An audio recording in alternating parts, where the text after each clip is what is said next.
एक बुद्धि महिला की कहानी। बुद्धि महिला घर घर जाकर बर्तन धोकर अपने लिए खाने का इंतजाम करती थी। वह बहुत बुद्धि हो गई थी। वह यह बात भी जानती थी कि कोई भी अब उसके पास नहीं है। वह अकेली रहती है, मगर ये जीवन तो उसे ही काटना है। उसके लिए और कोई दूसरा रास्ता भी नहीं था। उसका जीवन बहुत अच्छा नहीं था। उस बुद्धि महिला को जब भी काम करना पड़ता था, जब वह बीमार होती थी। वह क्या करे जब कोई ख्याल रखने के लिए नहीं था। एक दिन की बात है, उस बूढ़ी महिला के घर पर एक साधु जी आती है। वह बहुत ही ज्ञानी थी। वह मस्तक पढ़कर सब कुछ जान लेते थे। वह बूढ़ी महिला उनकी आवाज सुनकर बाहर आती है। वह कहती है कि आज मेरे पास कुछ भी नहीं है, क्योंकि जब तक मैं कमा पर नहीं जाती हूँ तब तक मुझे भोजन नहीं मिलता है। ये सुनकर वह साधु जी कहते हैं कि आप सही कह रही है, आपके पास कुछ नहीं है, लेकिन मैं यहाँ पर कुछ लेने नहीं आया हूँ, बल्कि आपको कुछ देने आया हूँ।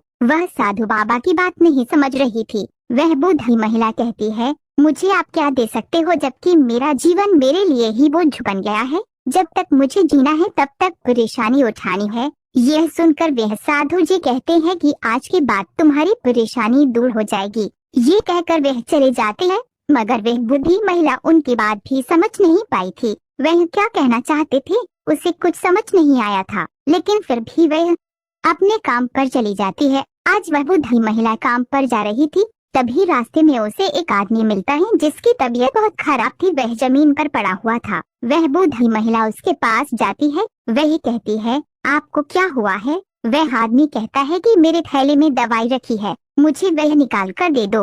वह बूढ़ी महिला उसे दवाई देती है। उसके बाद उस आदमी को आराम मिल जाता है। वह कहता है कि आज आपने मेरे लिए बहुत कुछ किया है, मेरे पास कोई भी नहीं था। अगर आप मेरी मदद न करती तो पता नहीं क्या हो जाता। वह आदमी कहता है कि आपको मैंने पहले देखा है, जबकि वह बूढ़ी महिला उसे नहीं जानती थी। वह आदमी कहता है कि बहुत समय पहले की बात है, जब मैं गांव में रहता था, आप वहीं पर रहती थी। आपके मकान के पास ही मेरा मकान था। आपने मेरी मदद पहले भी की थी। यह सुनकर वह बूढ़ी महिला को अभी भी याद नहीं था, क्योंकि समय के साथ अब याददाश्त भी कमजोर हो गई है। वह आदमी देखता है, आपकी हालत अब अच्छी नहीं लग रही है। वह बूढ़ी महिला कहती है, अब मुझे काम पर जाना चाहिए। उसके बाद वह बूढ़ी महिला काम पर चली जाती है। वह आदमी उसे देखता है। अब उसे पता चल जाता है कि वह घर घर जाकर काम करती है। भले ही अब उसे कुछ भी याद नहीं है, मगर ये अच्छी बात नहीं है। वह मुसीबत के सत्य जीवन बिता रही है।